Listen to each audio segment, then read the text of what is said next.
I don't want to sound hokey or corny or saccharine, but I thought I want to make the world a better place. And there are many ways to make the world a better place.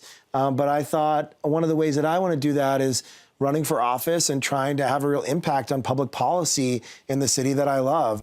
Good evening and welcome to Metro Focus. I'm Jenna Flanagan. New York City Council Speaker Corey Johnson has set his sights on Gracie Mansion. Maybe.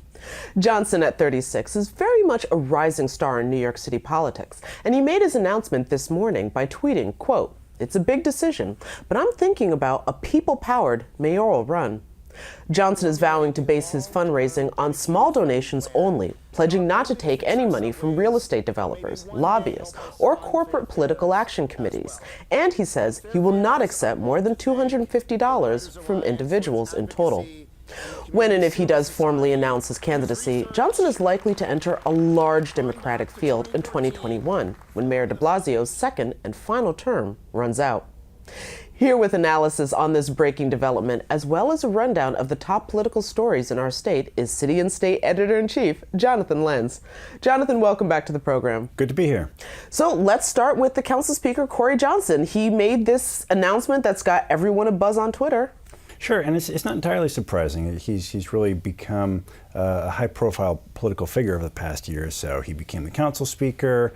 He's really excelled in that role, has really led a council that's a little more independent from the mayor. And also, he's really charismatic. He's someone who's, again, wasn't known so well, but I think has come into his own.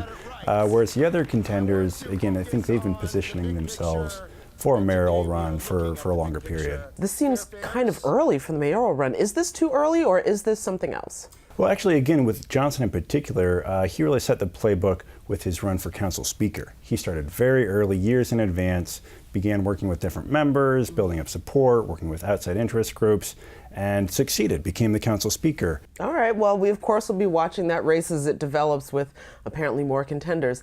But moving on, I do want to go from the city to the Congress, and we've seen a lot of criticism at New York's first congressional representative, Lee Zeldin, for some Twitter comments he made about the recent passage of an immigration bill to give, I believe it was undocumented youngsters the ability to go to college. Sure, right. The New York State Dream Act, not to be confused with the Federal Dream Act that will provide a path to citizenship. But when that bill started stalling, 6-7 years ago, New York came up with this other proposal. Look, we're going to do what we can.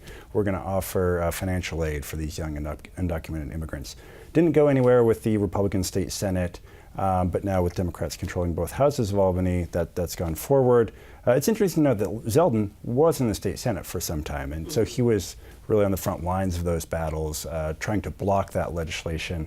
It's also interesting to note that in the last midterm election, you saw some Republican incumbents in New York lose their seats. Zeldin himself had a tough challenge, only got 52% of the vote.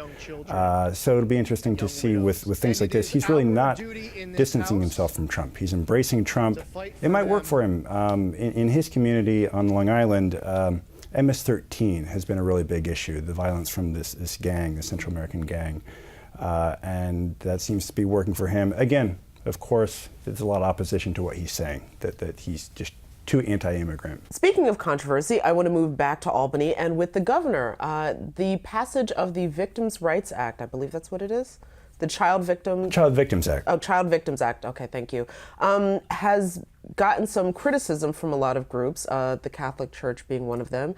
And in addition to that, there's been some other legislation that the governor's passed that the Catholic Church is not too happy about. Sure. There was a major piece of legislation in the past week that was passed expanding abortion protections in New York. More or less, it would codify Roe v. Wade. There's been increasing concern, especially among Democrats and progressives, that could be overturned in the Supreme Court with the changing makeup there. And so this went through. Again, obviously, that's something the Catholic Church is not supportive of. Child Victims Act is pending as well. Some people suggested, well, they should excommunicate Governor Andrew Cuomo. He's a Catholic, raised Catholic. His father was a Catholic, had a famous speech about his Catholicism. The Archbishop of New York has indicated, look, that's too far. We're not going to go to that distance to actually excommunicate someone. there was legislation that was introduced that will prevent teachers from bringing guns into schools. And a lot of people have said that that is actually a really good way to prevent school violence. Where did this legislation come from? The governor for a long time has been a proponent of stricter gun controls. He passed the SAFE Act early on in his term in response to one of the major shootings, Sandy Hook. This has come in response to some other shootings. And yes, that's one of the key things, not allowing teachers to have guns in schools. Obviously, the president and the Trump administration have indicated maybe this is the way to go. Actually, we should arm our teachers and arm staff. The governor's saying no.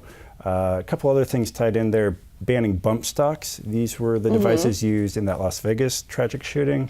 And then the red flag bill that would allow someone, a family member or someone in the schools, if they see someone who's indicating behavior that might lead to a mass shooting like this, you can get a court order and prevent that person from getting a gun.